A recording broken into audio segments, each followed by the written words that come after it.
I've been the director of undergraduate studies Mm-hmm. for now, I believe this is my one, two, this is my third or fourth year, maybe.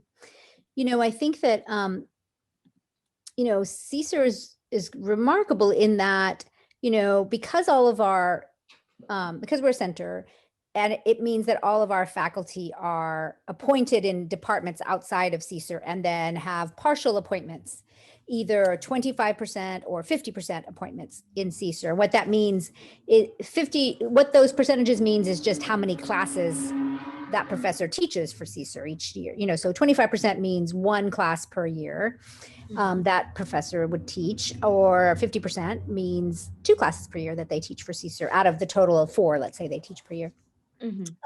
And so I have seen that even though we have these professors who are really kind of strapped between two or more departments, there's such a deep investment in our students, right? And I think it's because the professors who are part of CSER, they really are invested in, not just the study of ethnicity and race, but in the social justice, kind of motivations that both guided CSER's formation and in the students who are sort of striving to do that work. What I will say is the changes that I've noticed in particular, or the things that I'm excited about, CSER always, at least CSER in the years before I got here in 2015. So it's been almost 6 years now, but I have found that even in just the short time that I've been here, there's been such a strong emphasis or in both the creative arts and in like social sciences and humanities. I think this is extremely unusual for ethnic studies programs. In most other universities, ethnic studies programs often have a bias or like an emphasis on one or the other. They're either social science heavy, lots of sociologists, anthropologists, political scientists, or they can be humanities heavy, like literature and sometimes media studies, but literature, history, that kind of thing. And often the arts can kind of sometimes fall out, or the arts happen like only in programming or guest speakers or adjuncts.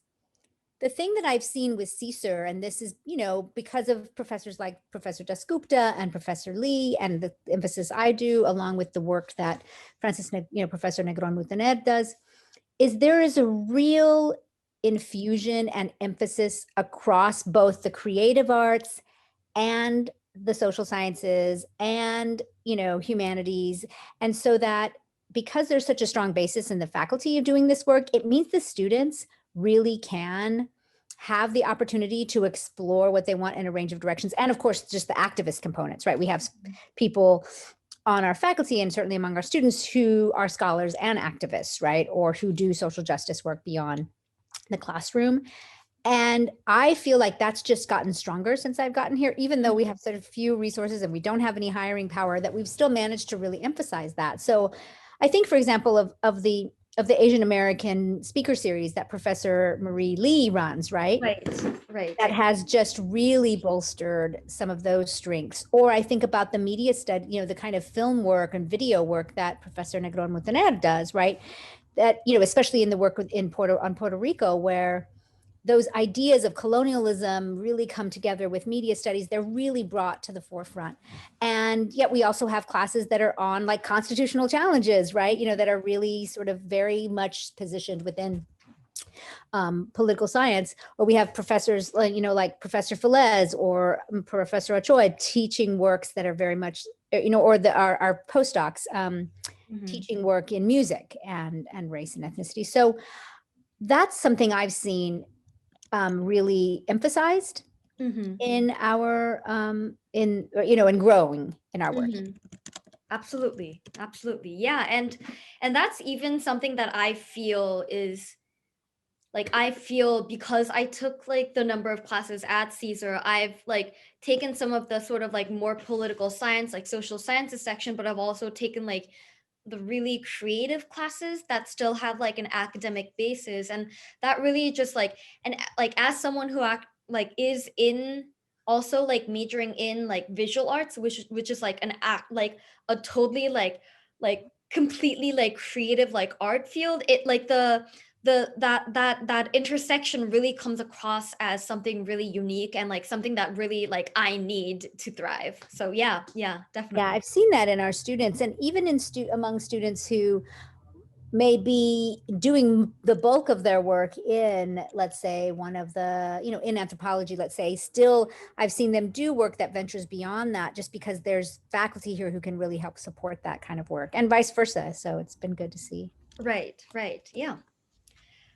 I guess like on that note, when you're fostering classes or coming up ideas with like even your own classes, what kind of sort of non-traditional ways of like teaching do you envision when you're crafting a course for a semester or for students? Mhm.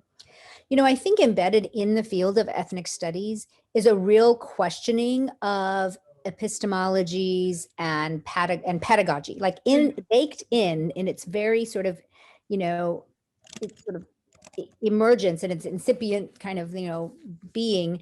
Those who were, for example, protesting, in San Francisco State College back in, when was that, in the 60s? Right, I and can't remember the exact date. I should know that off the top of my head.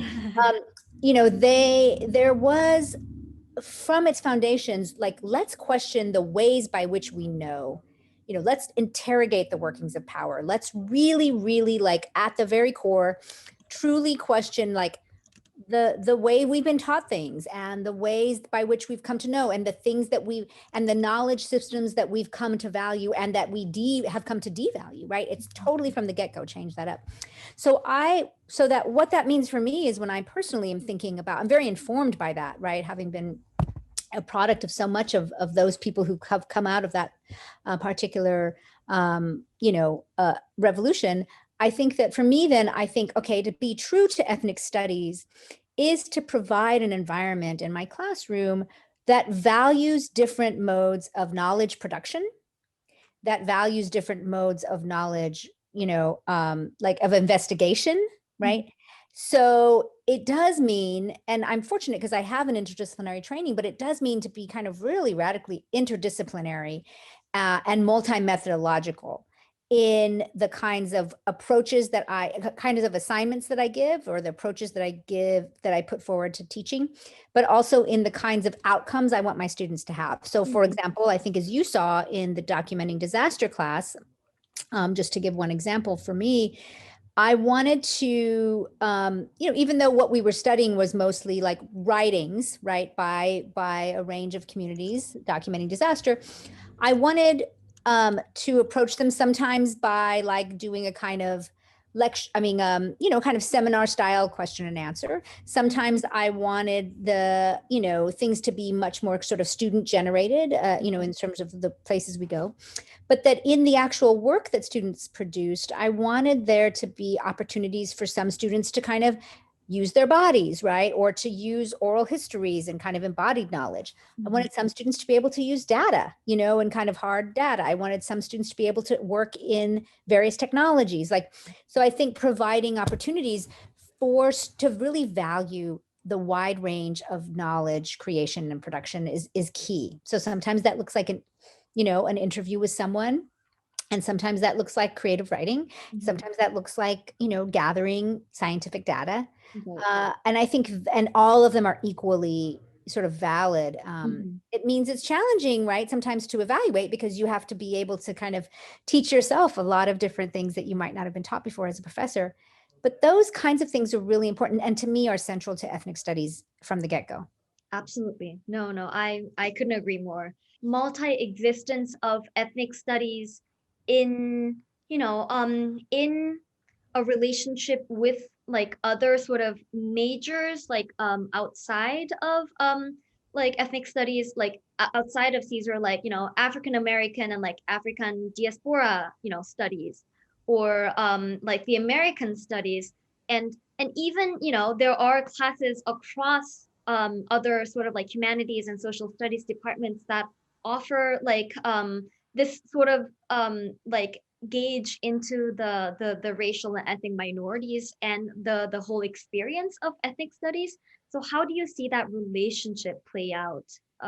Yeah. It's a great question. So again, Columbia is very unique in the development of ethnic studies here because in many other places, ethnic studies very broadly often includes African American studies and Asian American studies and Latinx studies, right? Right. And indigenous studies. Many other places, it's sort of an umbrella for these various departments or centers. And here, because of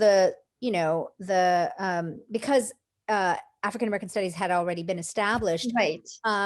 it sort of developed, separately from that, although there's so much overlap and there's so much that we have in tandem with African American studies. So I think that in some ways, the particular structures don't reflect, or kind of in some ways, yeah, they don't reflect the actual, they're almost inhibitive in some ways. You could say that the institutional structures are inhibitive of the kind of real deep sense of engagement that often does exist, and certainly that many of us cover in our classes, right?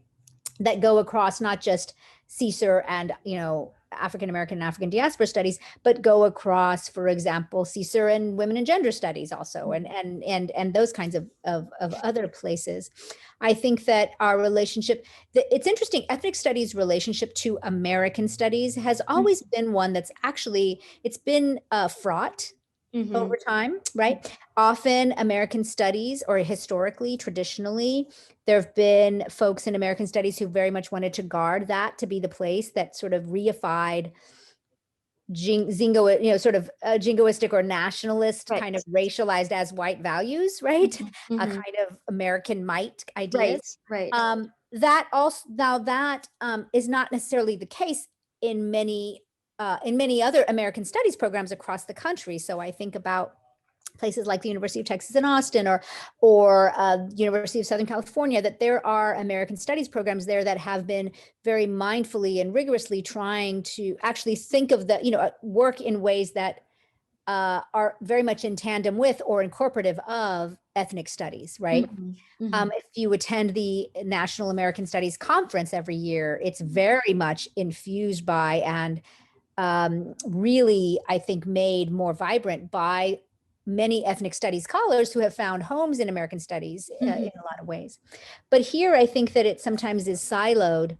And what's happened is sometimes American studies sort of becomes the place where ideas of ethnicity and race are not explicitly examined in the ways that they are for us. And I think that's unfortunate. And it doesn't have to be that way. Again, I think that the structures don't reflect the kind of work that often happens in the field. In like, I guess it's also like an administrative issue, but to draw that like institutional demarcation between American studies and like ethnic studies and other sort of like disciplines, there's this like invisible need to like make one separate from the other when they're like all just really organically interconnected and should be more connected in a way. Yeah.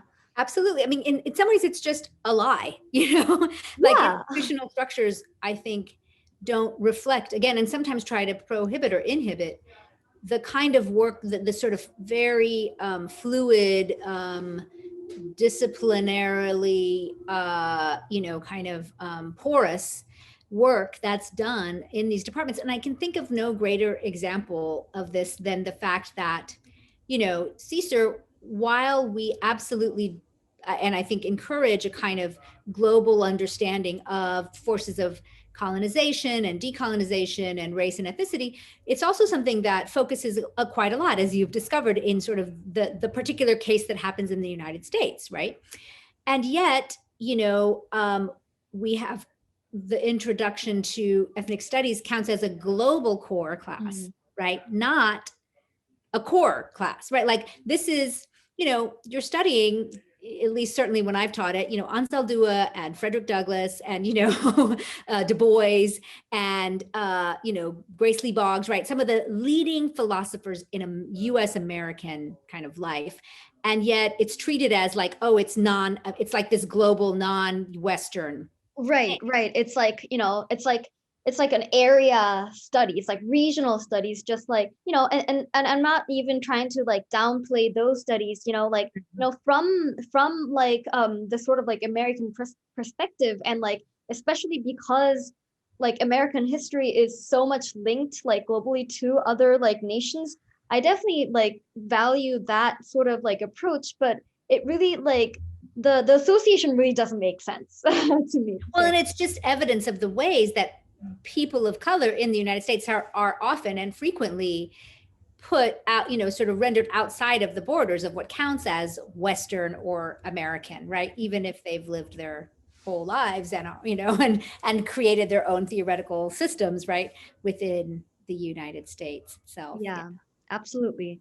And I think like, and this is one of the things I just like posted, and one of the like letters from the president that was sort of issued as a response to the ethnic studies protest on the on the earlier stages was that, he explicitly he said that like, I expect that we will continue the pattern now in place, namely a substantial grounding in Western traditions, together with the required study of another major culture.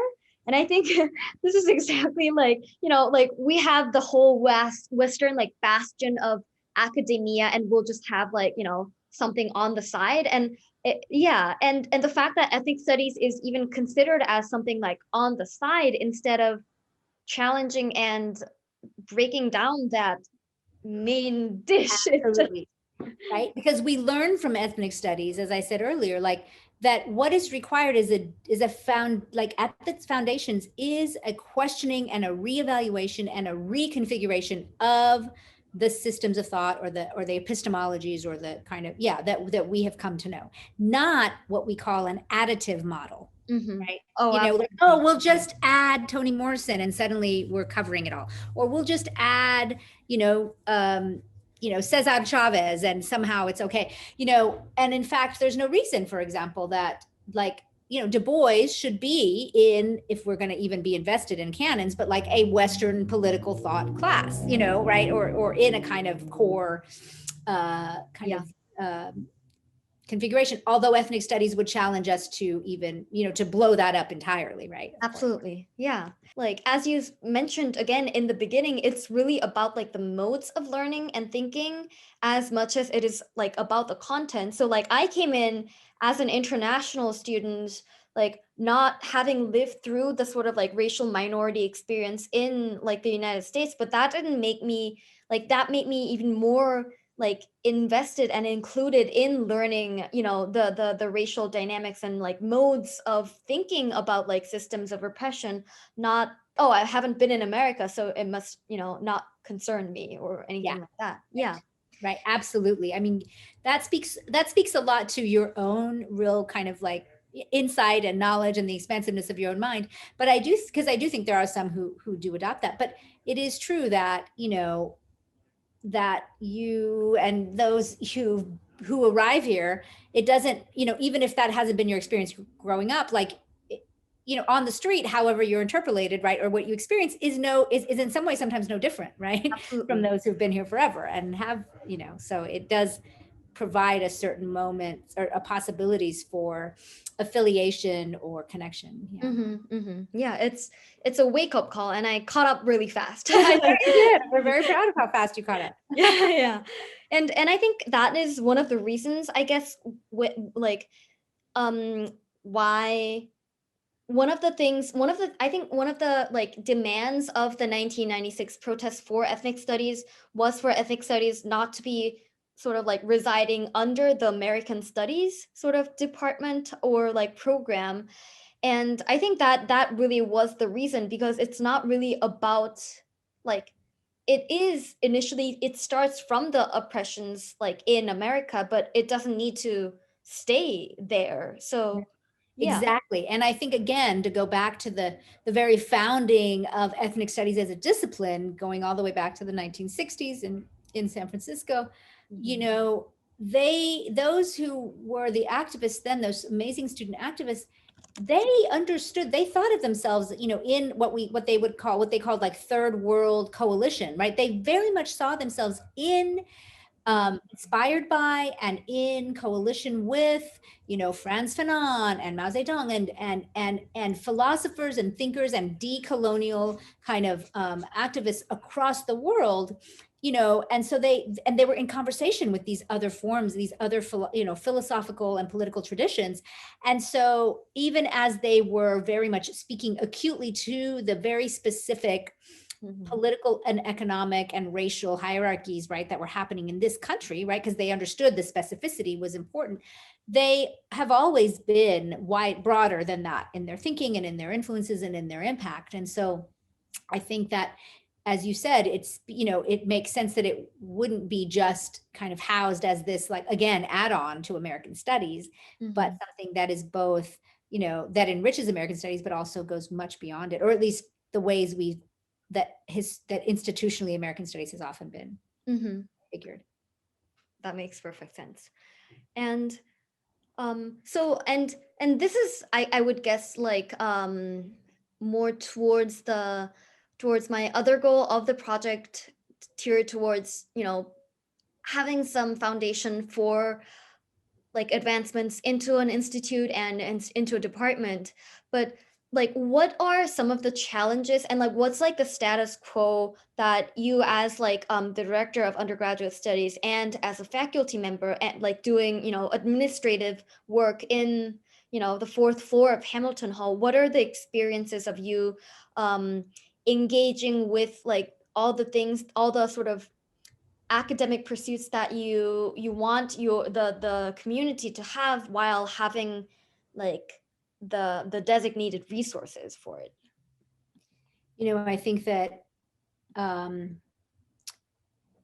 I think that the fact that CSER has, as you said, 63 majors and concentrators, that is, sizable, given that we are neither an institute nor a department, right? That is sizable for an institute or a department. That is many more than African American Studies has. That's many more than many other, than some of the majors have on campus. I think that what that means, as I said at the beginning, is that those of us who are and certainly I'll speak for myself, doing this kind of work, because I am split between two departments, it means that not enough, I feel like I don't get to do enough actually for our students, for what is required, because our faculty, including myself, are spread across and because in CSER, there aren't space resources, right? There aren't actual resources. There aren't, there isn't hiring power to sort of, we need more bodies to teach, right? Like we actually need more faculty.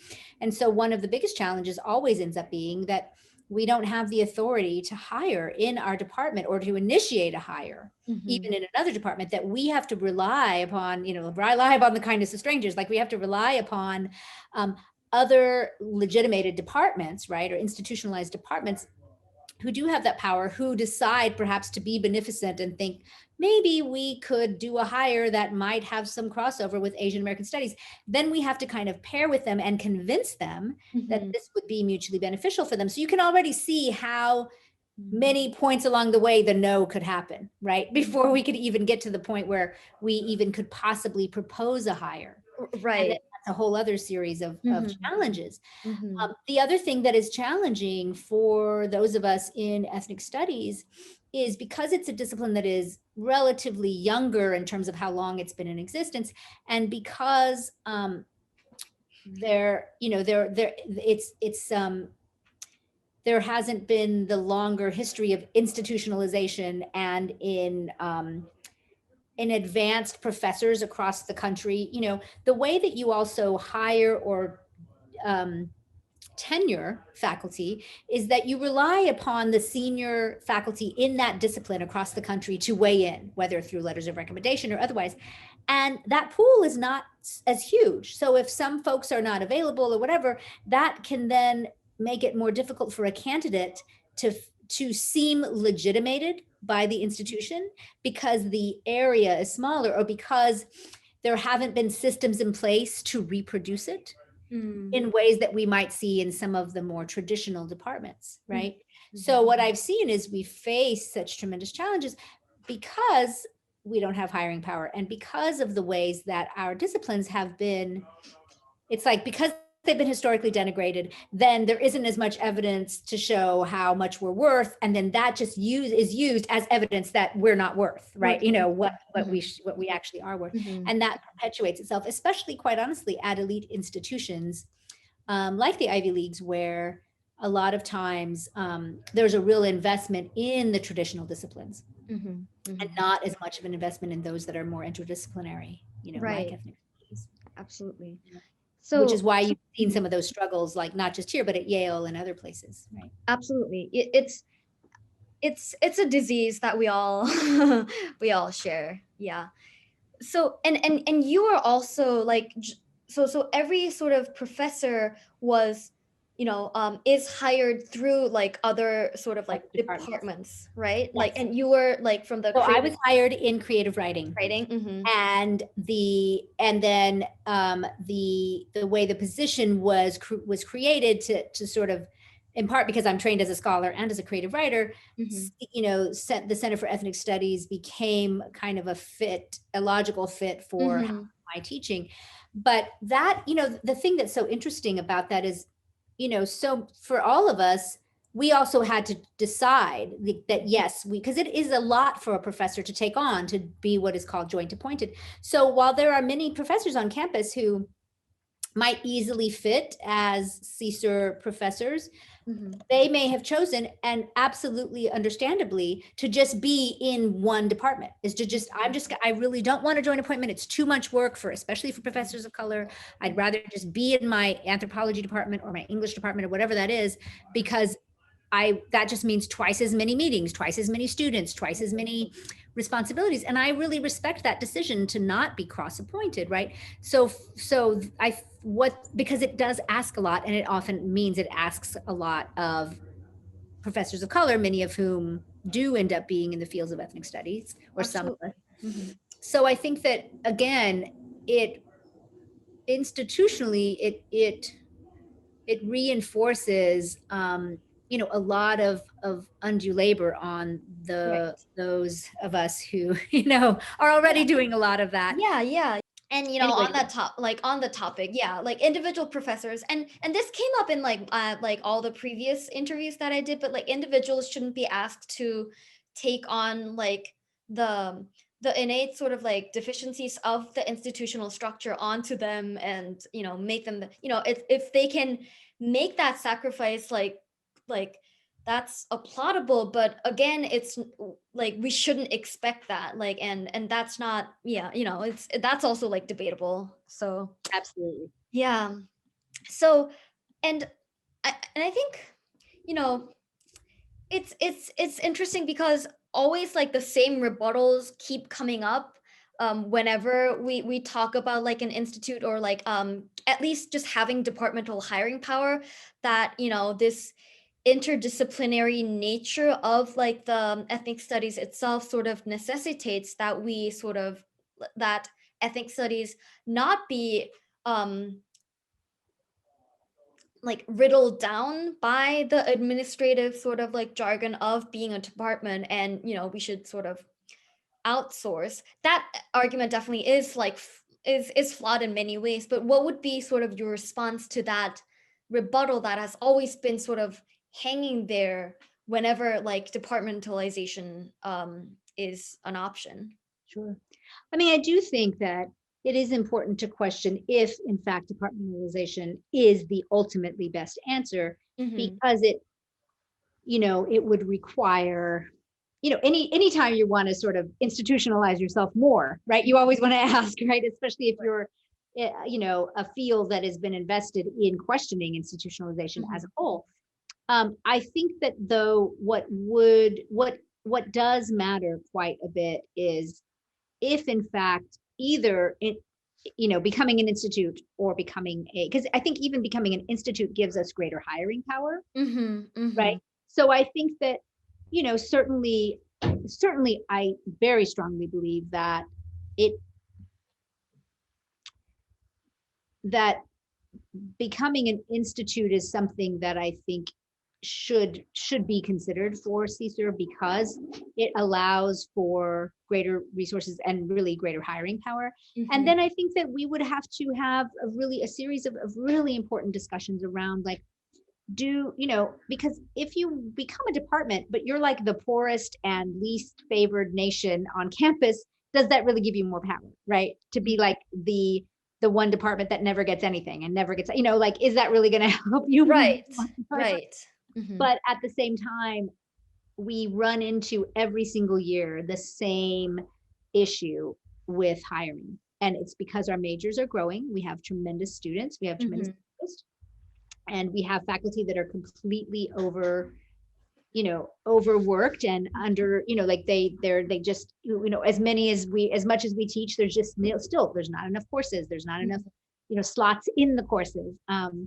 And so, and we are a really unique department, a center, excuse me, we run like a department in that, our core classes and all of, most of our classes are not taught by adjuncts, right? Most of our classes are taught by full-time, full-time faculty. And that is a big deal, right? And that's not even true in many places with many more resources than us. So I feel like, as you bring up a great question around the benefits and the drawbacks of further institutionalization, but I do feel like something has to shift, in even if that's maybe just a baby step toward becoming an institute, which would, I think, is in the case, and for which there's precedent, right? Women and Gender Studies and IRA and African American Studies were both institutes. I don't feel like it's too much to ask for us to achieve that same. Right. Absolutely. Status. Absolutely. Yeah.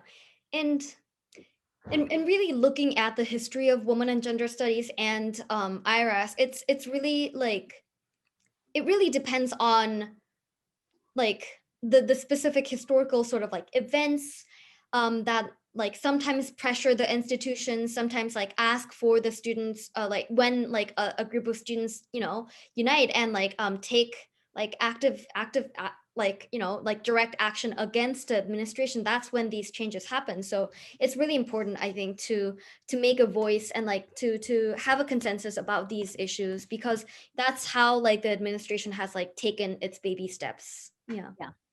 I do think that in light of the horrific, series of crimes against, people of color, certainly during the Trump administration and without a doubt in the last year and in recent months,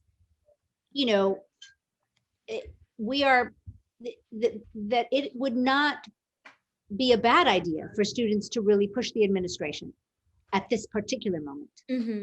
Because now, our work has always been a value, and not only is it of tremendous value now, but it's also a place where I think our students and our faculty can seek a haven from the tremendous outpouring of hate crimes, right, in recent years. And so I think if it were framed in that way to sort of, really, quite not to be crass, capitalize on this particular moment, this is a moment when, the work we do every day that we've been doing long before this past 5 years or this past year, I think could be made to, legible perhaps to the administration. No, absolutely.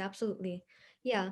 And this was mentioned by Professor Dasgupta, but also the fact that like Columbia University, when I think there was like an email issued by always issued by like the administration and like the president and the provost whenever like since last year, like since the pandemic and like Black Lives Matter movements and anti-Asian hate crimes, like CSER is not even acknowledged in like these emails, like not even as this like boast or like confirmation that Columbia is like fighting for like non-oppressive values. It's there's not even an acknowledgement at all in these emails. So I'm just like, I don't know, like you could,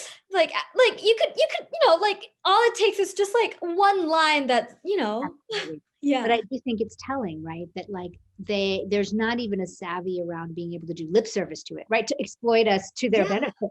And Yeah. it shows how like under the radar we are and how in some ways devalued, right? We are within the institution, within the larger culture. Um, and I think again, all the more reason for the push, right? What do we have to lose, right? It's not like we're Mhm. noticed even in the moment when it makes the most sense to notice us, right? Mm. Um, and on the other hand, I think that, or not the other hand, I think in addition to that, because we're so under the radar, sometimes it's good when nobody's paying attention to what you're doing, because then that's when you can really do the most subversive fugitive work, right? However, that can only go so far. After a Mhm. while, you need the resources, right? Absolutely, absolutely.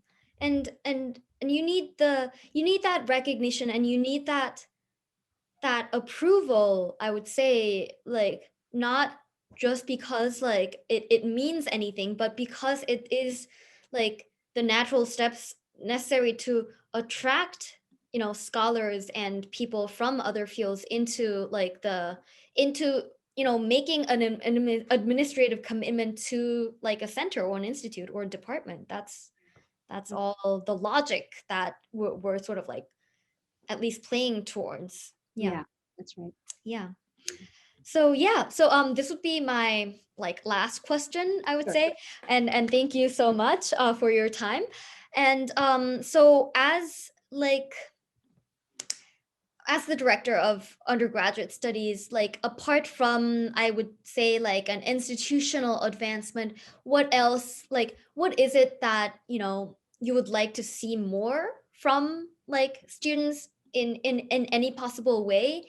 And what do you think that sort of, despite the challenges that the center has received and has been under in so many years, we like what's like the resilience like of like the center that makes it work, so like even with this limited number of resources, we still have amazing research, we still have like amazing faculty and people and student body.